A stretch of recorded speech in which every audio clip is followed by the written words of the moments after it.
कहानी की शुरुआत होती है यूसुके नाम के एक लड़के से, जिसके मोहल्ले में अचानक से एक बेकाबू हुआ ट्रक घुस गया। वो तेज रफ्तार से एक छोटे लड़के को कुचलने ही वाला था, लेकिन यूसुके ने तुरंत भागकर उस बच्चे को बचा लिया। पर इस सब में वो खुद ट्रक के नीचे आ गया। उसी पल उसकी आत्मा शरीर से अलग हो गई। यूसुके को समझ आ गया कि उसकी मौत हो चुकी है। जब उसके शरीर को अस्पताल ले जाया जा रहा था, तब स्पिरिट वर्ल्ड की गाइड बोटान उसके सामने आई। पहले तो यूसुके ने उसके साथ चलने से मना किया, लेकिन जब उसने पक्का कर लिया कि जिस बच्चे को उसने बचाया था वो ठीक है, तब उसने बोटान से कहा कि हाँ, अब ले चलो मुझे नर्क। बोटान ने कहा कि अभी तुम्हारा मरने का टाइम हुआ ही नहीं था, हम लोग एक्सपेक्ट नहीं कर रहे थे तुम्हें, इसीलिए ना तो तुम्हारे लिए स्वर्ग में जगह है ना ही नर्क में। ये बहुत अजीब सिचुएशन है, इसीलिए बोटान उसे स्पिरिट वर्ल्ड में ले गई। वहाँ पहुँचने के बाद दोनों ने एक बड़ी नदी पार की। नदी के उस पार उनकी मुलाकात कोएनमा से हुई। कोएनमा का काम आत्माओं को अलग अलग जगह पर भेजना है, यानी कौन स्वर्ग जाएगा कौन नर्क जाएगा ये वही तय करता है। कोएनमा ने यूसुके को एक ऑफर दिया। उसने यूसुके से कहा कि मैं तुम्हें दोबारा जिंदा कर सकता हूँ, लेकिन इसके बदले में तुम्हें हमारे लिए जासूस बनना होगा। इंसानों की दुनिया में घूम रहे योकाई से जुड़ी हुई परेशानियाँ तुम्हें सुलझानी होंगी। उसने बताया कि हेलबग नाम का एक योकाई डीमन वर्ल्ड से भागकर धरती पर आ गया है। यूसुके का पहला काम है ये पता लगाना कि वो धरती पर आया क्यों है और वो कर क्या रहा है। इस सब की सारी इंफॉर्मेशन स्पिरिट वर्ल्ड तक पहुंचाना। ये एक बहुत अच्छा ऑफर था और शायद कोई भी मान जाता। फिर भी यूसुके ने तुरंत मना कर दिया, क्योंकि उसे किसी के अंडर काम करना पसंद ही नहीं था। वो एक शरीफ सा अच्छे स्वभाव का लड़का है, लेकिन गलत बात बर्दाश्त नहीं करता। एक दिन स्कूल में उसने देखा कि कुछ लड़के एक कमजोर लड़के को परेशान कर रहे हैं। यूसुके तुरंत उसकी मदद करने बीच में आ गया, लेकिन उल्टा इल्जाम उस पर ही लग गया कि वो उस लड़के के पैसे ले रहा है। स्कूल के प्रिंसिपल ने उसे डांट दिया, फिर भी यूसुके ने कुछ समझना जरूरी नहीं समझा और चुपचाप वहाँ से चला गया। जब वो अपने मोहल्ले में पहुंचा, तब कुआबारा ने उसे घेर लिया। कुआबारा पिछले दिन की हार का बदला लेना चाहता था, लेकिन हुआ फिर से वही। यूसुके ने उसे बढ़िया तोड़ा। कुआबारा के दोस्त भी वहाँ पर थे, लेकिन उसने उनकी मदद लेने से मना कर दिया, क्योंकि वो खुद यूसुके से जीतना चाहता है। यूसुके पहले से ही गुस्से में था और अब तो उसने अपना सारा गुस्सा कुआबारा पर निकाल दिया। फिर जब उसने देखा कि कुआबारा अब खड़ा तक नहीं हो पा रहा, तो वो वहाँ से निकल गया। इसी समय कुछ दूर सड़क पर एक ट्रक ड्राइवर के ऊपर उड़ते हुए अजीब से कीड़े ने हमला कर दिया। वो उसके शरीर में घुस गया और उस पर काबू पा लिया। इसके बाद ड्राइवर बेकाबू होकर ट्रक को भगाने लगा। दोपहर में यूसुके अपने माँ बाप के रेस्टोरेंट पर जब खाना खा रहा था, तो वहाँ वो अपनी बचपन की दोस्त कीको से मिला। कीको स्कूल वाली हरकत की वजह से उससे बहुत नाराज थी। यूसुके कभी किसी को ये नहीं बताता था कि वो क्यों लड़ रहा है। किसी को सफाई देना पसंद ही नहीं है भाई को, इसीलिए स्कूल के बच्चे उसे गलत समझते थे, बहुत डरते थे उससे। लेकिन यूसुके को फिर भी कोई फर्क नहीं था कि कौन उसके बारे में क्या सोचता है। इसके बाद वही ट्रक वाला हादसा हुआ और फिर आगे का तो तुम्हें पता ही है। इधर धरती पर यूसुके की डेथ सेरेमनी चल रही थी। तब उसे एहसास हुआ कि कितने सारे लोग असल में उसके लिए दुखी हैं। यहाँ तक कि कुआबारा भी उसकी मौत पर दुखी हो रहा था। तब यूसुके का दिल बदल गया। उसे समझ आ गया कि लोग उसकी सच में परवाह करते हैं। उस रात वही स्कूल के बदमाश लड़के फिर से करीनो पर हमला करने लगे। तभी डीमन वर्ल्ड का वही कीड़ा करीनो के शरीर में घुस गया। अचानक करीनो की ताकत बढ़ गई और वो पूरे जोर के साथ लड़ने लगा। लड़ाई के दौरान करीनो ने एक मोटरसाइकिल गिरा दी। मोटरसाइकिल गिरते ही उसका पेट्रोल टैंक लीक हो गया और कुछ ही पल में वहाँ बहुत बड़ा धमाका हुआ। धमाके की आवाज सुनते ही कुआबारा तुरंत वहाँ दौड़ कर आ गया। वहाँ पहुंचकर उसने देखा कि करीनो पूरी तरह दानव के काबू में आ गया है। इसी बीच यूसुके को भी दोबारा जिंदगी मिल गई थी। उसे कोएनमा का एक मैसेज मिला। पता चला कि उसका घर खतरे में आ गया है, क्योंकि एक आदमी पर काबू करके दानव उस तरफ तबाही फैला रहा है। धमाके से लगी आग धीरे धीरे बढ़कर यूसुके के घर तक पहुंच गई और घर में आग लग गई। जब कीको को पता चला कि यूसुके का शरीर अभी भी घर के अंदर पड़ा है, तो वो बिना सोचे अंदर उसे बचाने चली गई, लेकिन कुछ ही देर में वो खुद भी अंदर फंस गई। ये सब देखकर यूसुके ने तुरंत कोएनमा से कहा कि मुझे जिंदा कर दीजिए। उसने वादा किया कि बदले में मैं स्पिरिट वर्ल्ड का जासूस बनकर काम करूंगा। जैसे ही यूसुके दोबारा जिंदा हुआ, वो तुरंत अंदर दौड़ा और केको को बचाकर बाहर ले आया और उसे अपनी माँ की गोद में दे दिया। इसके बाद वो सीधा करीनो के पास पहुंच गया, जो अभी भी कुआबारा और उसके साथियों से लड़ रहा था। यूसुके ने करीनो को बेहोश कर दिया,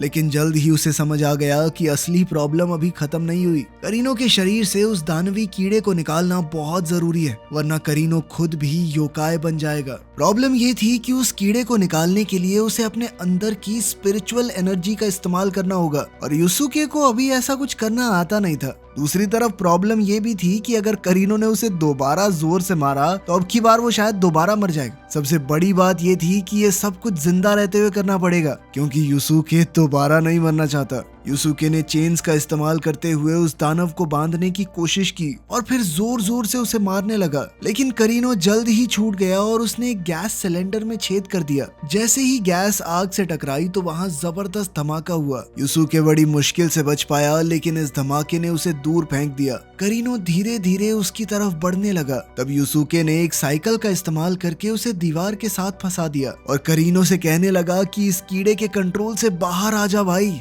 आखिरकार पूरा ध्यान लगाते हुए युसुके ने अपनी स्पिरिचुअल एनर्जी जगा दी और आखिरकार कीड़े को करीनो के शरीर से बाहर निकालकर अपने हाथों से कुचल दिया। करीनो को अस्पताल पहुंचाने के बाद युसुके तुरंत घर लौट आया, जहां केको और उसकी माँ उसे देखकर तुरंत गले लग गई। उसी रात हम कुछ दानवों को आपस में लड़ते हुए देखते हैं। इसी लड़ाई में हम एक जबरदस्त तलवारबाज हाय को देखते हैं, लेकिन वो कोई आम लड़का नहीं है, वो भी एक योकाई है। थोड़ी देर बाद एक और योकाई कुरामा वहां पर आया। वो दोनों मिलकर बड़ी फुर्ती से अपने दुश्मनों को खत्म कर रहे थे। जल्द ही वहां पर तीसरा योकाई गोकी पहुंच गया। तीनों ने मिलकर स्पिरिट वर्ल्ड से 3 बहुत शक्तिशाली खजाने चुरा लिए। जब कोएनमा को इस बात का पता चला तब उसने तुरंत युसुके को उसका अगला काम दिया। साथ ही उसने युसुके को लड़ाई के लिए तैयार करना शुरू किया, ताकि अगर वो किसी योकाई से लड़े तो उसका मुकाबला कर तो पाए। युसुके को सबसे पहले एक जरूरी टेक्निक सीखनी होगी, जिसे रेगान कहा जाता है। इसमें वो अपनी पूरी स्पिरिचुअल एनर्जी को उंगली के छोर पर जमा करेगा। इससे एक जोरदार हमला किया जा सकता है, लेकिन बेचारा युसुके बार बार कोशिश करने के बाद भी नाकाम हो जाता। इसी दौरान कोएनमा ने देखा कि गोकी नाम के उस योकाई ने जो बॉल चुराई थी उसका इस्तेमाल करके वो बच्चों की आत्माओं को बंद कर रहा है। अगर उसे जल्द नहीं रोका गया तो वो उन्हें खा जाएगा। युसुके और बोटान ने पूरे शहर में उसे ढूंढने की कोशिश की, लेकिन बोटान उसकी नेगेटिव एनर्जी को भांप ही नहीं पा रही थी। उसे शक था कि गोकी ने अपनी ताकत छुपा ली है। दोपहर के समय युसुके की नजर कुछ बच्चों पर गई जो बिना किसी बात के अचानक बेहोश होकर गिर गए। उसने तुरंत एक आदमी को देखा जो हाथ में एक गोला लिए वहां से जा रहा था। जैसे ही गोकी को पता चला कि युसुके उसका पीछा कर रहा है तो वो तुरंत भागकर एक स्क्रैप यार्ड में पहुंच गया। वहां पहुंचते ही वो अपने असली रूप में आ गया और उसने युसुके पर हमला बोल दिया। युसुके ने उसके वार से बचने की बहुत कोशिश की। साथ ही वो अपने मुक्के और लातों से गोकी पर हमला कर रहा था, पर गोकी के ऊपर कोई असर ही नहीं हो रहा था। गोकी उससे बहुत ज्यादा ताकतवर था। वो आसानी से युसुके को इधर उधर पटक रहा था। छुपकर युसुके ने रेगान से हमला करने की कोशिश की, लेकिन वो कामयाब नहीं हुआ। तब गोकी ने उसे पकड़ लिया और उसे खत्म करने ही वाला था कि तभी अचानक वो लड़का वहां पहुंच गया जिसे युसुके ने बचाया था। वो कहने लगा कि युसुके को छोड़ दो। उसी पल मसारू की आत्मा भी बॉल के अंदर खींच ली गई। गोकी उसे खाने ही वाला था कि तभी युसुके लड़के को बचाने के लिए पहली बार अपने रेगान का इस्तेमाल कर पाया। गोकी के खत्म होते ही उसके पकड़े हुए सभी बच्चों की आत्माएं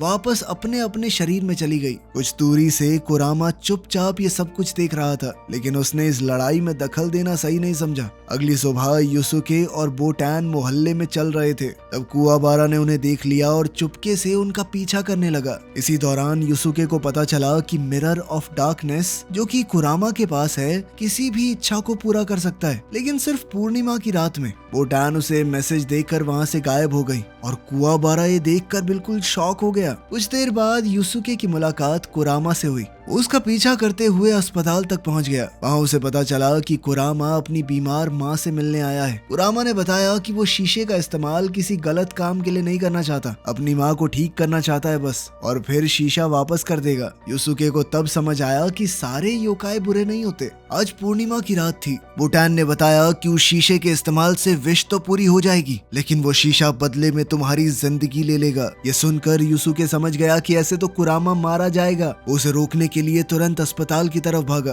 कुआबारा भी उसके साथ आ गया और उसने बताया कि मैं अब योकाई के बारे में सब कुछ जानता हूँ, तुम्हारा पीछा कर रहा हूँ 2 दिन से। तब तक कुरामा अपनी इच्छा मांग चुका था। उसने अपनी माँ की जिंदगी के बदले में खुद को न्यौछावर कर दिया था। ये देखकर युसुके तुरंत अंदर घुस गया। उसने कुरामा को बचाने के लिए कहा कि मैं भी अपनी आधी जिंदगी ऑफर करता हूँ। युसुके और कुरामा आधी आधी जिंदगी देकर वापस इंसानों की दुनिया में लौट आए। कुरामा ने जैसे ही देखा कि उसकी माँ बिल्कुल ठीक हो चुकी है, उसके चेहरे पर सुकून आ गया।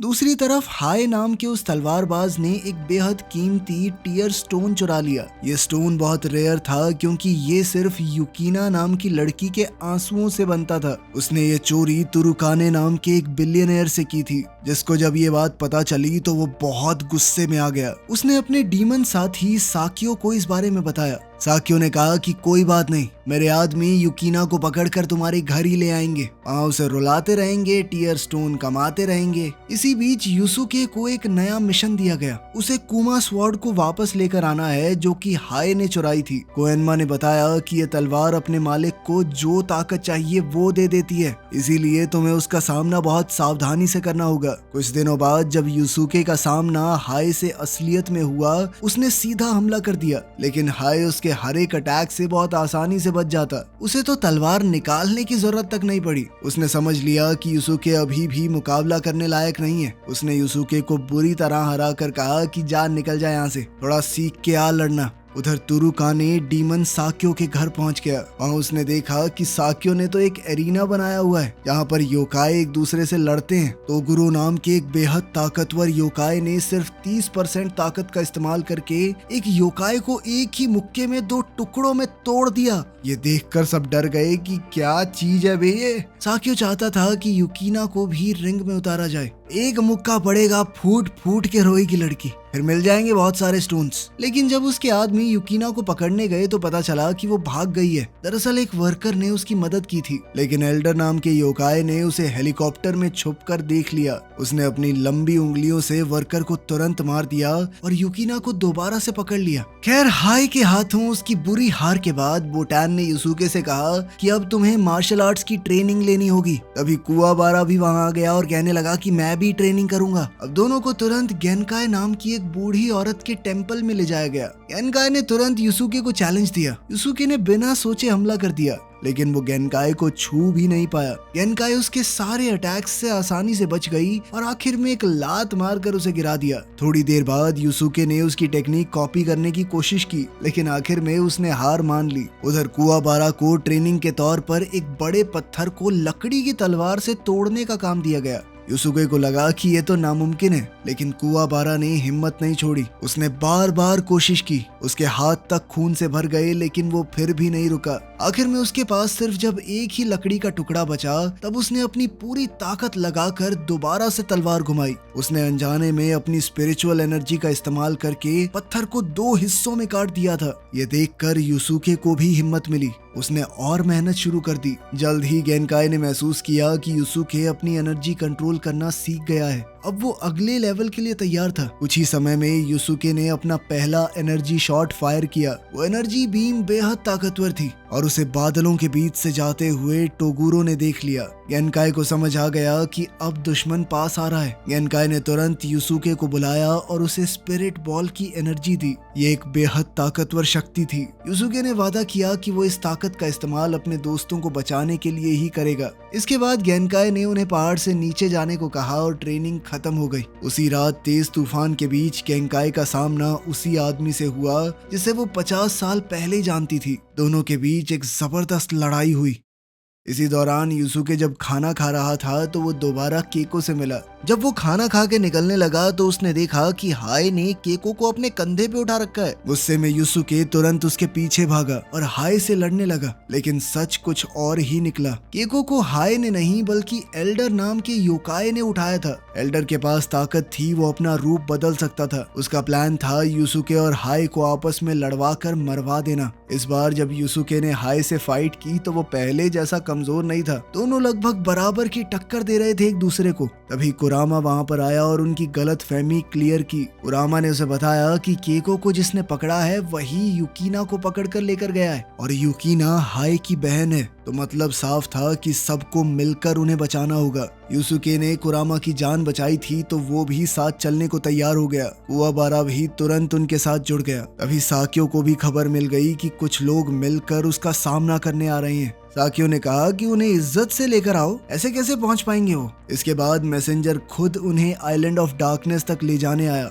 बोट के सफर के दौरान उन्हें कहा गया कि अगर साक्यो के सारे फाइटर्स को हरा दिया तो केको और युकिना को छोड़ दिया जाएगा। इस वक्त यूसुके और कुवाबारा को उनकी मास्टर की मौत के बारे में नहीं बताया गया। कोएनमा ने फैसला किया कि मिशन खत्म करने के बाद उन्हें पता चले तो बेटर होगा। जब सब लोग आइलैंड पर पहुंच गए तो हाय ने अकेले आगे बढ़ने का फैसला किया और अपनी टीम से अलग हो गया। ये उसकी आदत है, वो हमेशा अकेले ही काम करता है। जैसे ही यूसुके, कुवाबारा और कुरामा वेयरहाउस में पहुंचे तो उनका सामना करासु नाम के पहले फाइटर से हुआ। कुरामा ने तुरंत अपने दोस्तों से कहा कि तुम आगे जाओ, मैं इससे लड़ता हूँ। दूसरी तरफ हाय भी अपनी बहन युकिना को ढूंढते हुए एक ताकतवर दुश्मन से टकरा गया। उसका सामना बुई नाम के एक बेहद ताकतवर योकाई वॉरियर से हुआ जो एक बड़ी सी कुल्हाड़ी लेकर उस पर हमला कर रहा था। जब ये सारी फाइट चल रही थी तब साक्यो के साथ तुरुकाने और कुछ और बिलियनर्स एक जगह बैठे हुए थे और वो हर एक फाइट पर बेटिंग कर रहे थे कि कौन जीतेगा। उनके लिए ये सब कुछ एक खेल था। उधर कुरामा और करासु के बीच लड़ाई और तेज हो गई।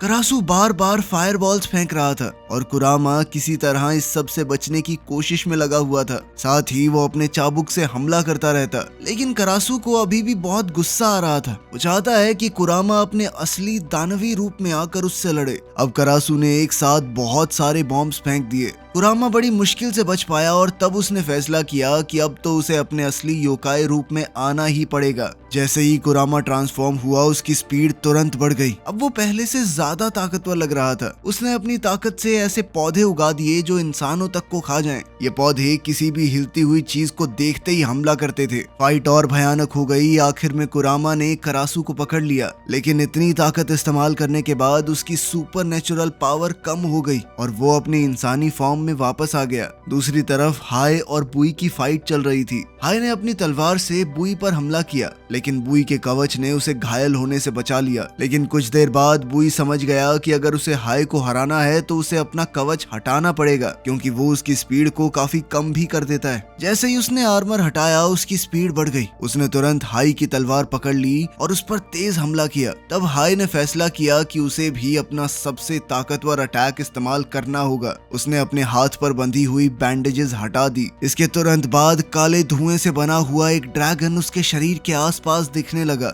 ये उसकी सबसे ताकतवर टेक्निक थी। वो काला ड्रैगन सीधा बुई पर टूट पड़ा और उसका शरीर बुरी तरह जल गया।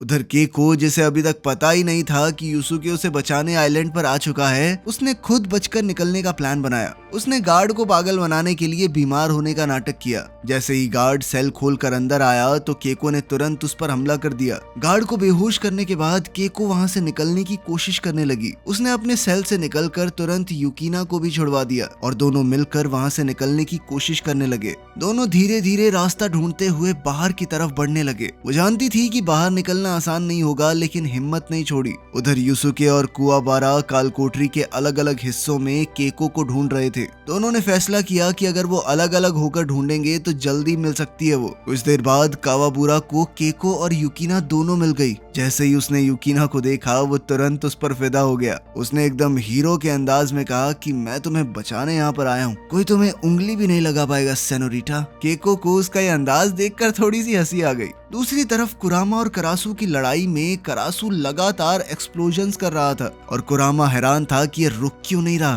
पर फिर भी वो चुपचाप अपने प्लान के हिसाब से चलता रहा। फाइट के दौरान कुरामा ने गुलाब की डाली से करासु के हाथ को छेद दिया। उस चोट के साथ ही एक मौत का बीज उसके शरीर के अंदर चला गया। धीरे धीरे उस बीज की जड़ें उसके अंदर फैल रही थी। थोड़ी देर बाद वो जड़ें उसके शरीर को अंदर से तोड़ने लगी और उसके दिल को पूरी तरह बर्बाद कर दिया, जिसके साथ ही करासु अचानक से नीचे गिर पड़ा। उधर हाय ने भी बुई को हरा दिया था। इन दोनों ताकतवर दुश्मनों के गिरने के बाद साक्यो ने कहा कि अब असली शो शुरू होने वाला है। इसी बीच कुवाबारा, केको और युकिना एग्जिट ढूंढ रहे थे, लेकिन उन्होंने गलती से एक खतरनाक राक्षसी जानवर को आजाद कर दिया। वो बड़ा और खतरनाक क्रीचर तुरंत उनके पीछे भागने लगा। खुद को बचाने के लिए उन्हें उसका ध्यान भटकाना जरूरी था। कुवाबारा उसके सामने खड़ा हो गया और उसे रोकने लगा, जबकि केको ने पास के सिक्योरिटी लॉक्स चालू कर दिए। जैसे ही दरवाजे बंद होने लगे कुवाबारा तेजी से भागा और ऐन मौके पर दरवाजे के नीचे से निकलकर दूसरी तरफ पहुंच गया, जबकि मॉन्स्टर वहीं बंद होकर रह गया। लेकिन जैसे ही उसने सोचा कि सब कुछ ठीक हो गया है, तभी एल्डर आ गया। कुवाबारा ने तुरंत एक लोहे की रॉड उठाकर उस पर हमला किया।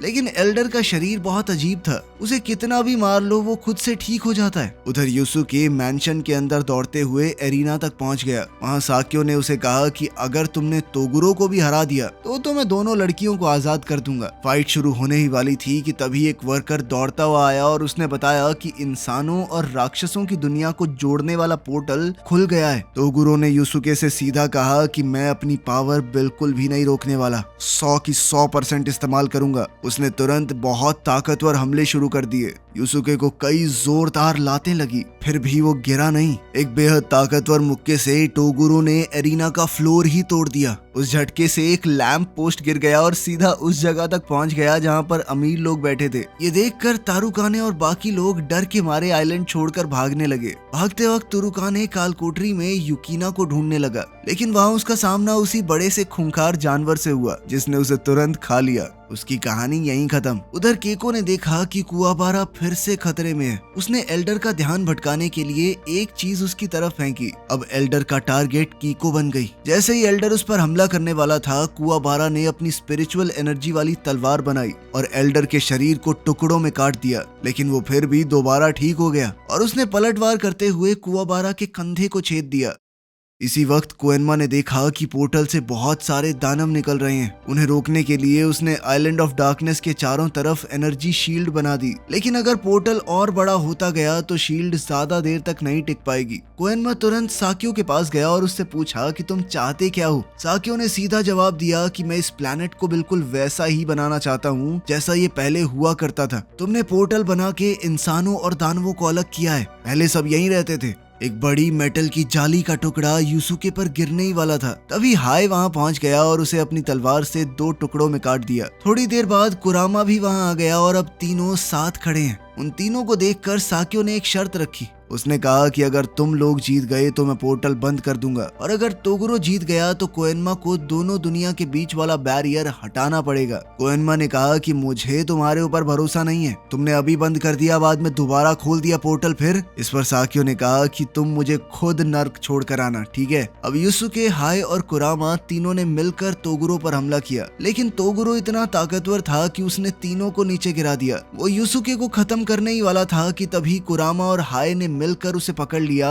और उसकी मूवमेंट रोक दी। इसी मौके का फायदा उठाकर यूसुके खड़ा हुआ और एक जबरदस्त एनर्जी ब्लास्ट से हमला किया। उस ब्लास्ट से तोगुरो का शरीर पीछे जाकर एक लोहे के सरिये में घुस गया। इस वार ने तोगुरो के सीने को छेद दिया था। उन्होंने तुरंत उस पर एक जोरदार रोशनी से हमला किया। वो हमला इतना ताकतवर था कि एरिना की दीवार तक टूट गई। लेकिन हैरानी की बात यह थी कि यूसुको अपने सबसे ताकतवर हमले से भी तोगुरो को हरा नहीं पाया। कुछ देर बाद तोगुरो वापस एरिना में आकर खड़ा हो गया और उसके जख्म पहले ही भर चुके थे। इसी वक्त केको, कुआबारा और युकीना रिंग तक पहुंच गए। जैसे ही केको ने अपने सबसे करीबी दोस्त यूसुके को जमीन पर गिरा देखा, वो तुरंत उसकी मदद के लिए दौड़ी। लेकिन तभी एल्डर उसके सामने आ गया। वो हारने वालों का मजाक उड़ाने लगा और कहा कि गेनकाई ने फिजूल में तुम लोगों के लिए अपनी जान दी। फिर एल्डर ने एक पुरानी कहानी बताई। उसने बताया कि गेनकाई और तोगुरो जब जवान थे तब दोनों साथ में मार्शल आर्ट्स की ट्रेनिंग कर रहे थे। दोनों बहुत ताकतवर थे। समय बीतता गया, गेनकाई धीरे धीरे बूढ़ी हो गई, लेकिन तोगुरो क्योंकि योकाई बन गया था तो वो जवान ही रहा।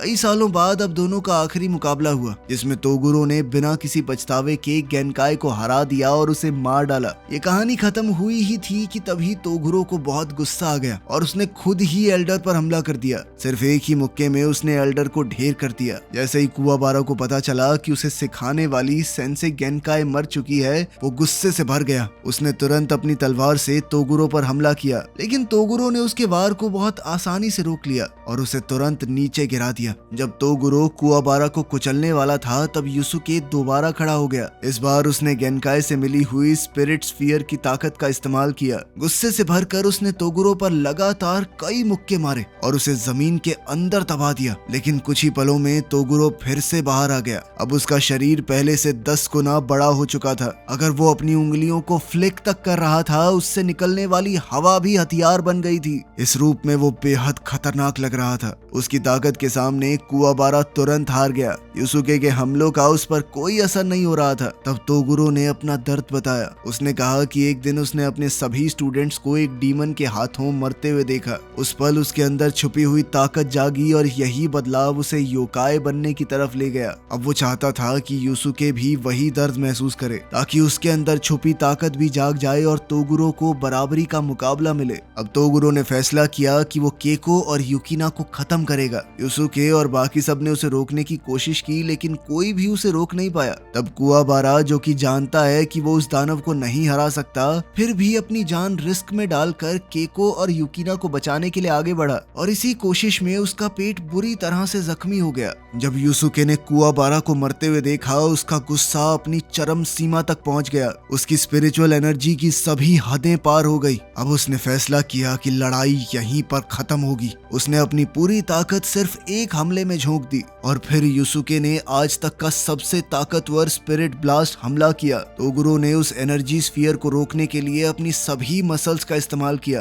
धीरे धीरे उसका शरीर पत्थर में बदलने लगा। मरने से पहले तोगुरो ने युसुके का शुक्रिया अदा किया, क्योंकि पहली बार उसने अपनी पूरी ताकत लगाई थी। लड़ाई खत्म हो चुकी थी। इसके बाद युसुके को पता चला कि कुवाबारा अभी भी जिंदा है। युकिना ने अपनी हीलिंग पावर से उसका इलाज किया। सब लोग सुकून महसूस करने लगे। अब जब युकिना सेफ थी तो हाय ने अपनी चुराई हुई वो तलवार भी लौटा दी। दूसरी तरफ साकियो ने भी अपना वादा निभाया। उसने कहा कि मैं तुम्हारे साथ नर्क में चलने को तैयार हूँ। साथ ही पोर्टल को बंद करके जितने डीमन आजाद हुए थे सबको वापस उनकी दुनिया में भेज दिया गया। वीडियो पसंद आई तो लाइक कर देना, चैनल को सब्सक्राइब कर लेना। मिलते हैं अगली वीडियो में।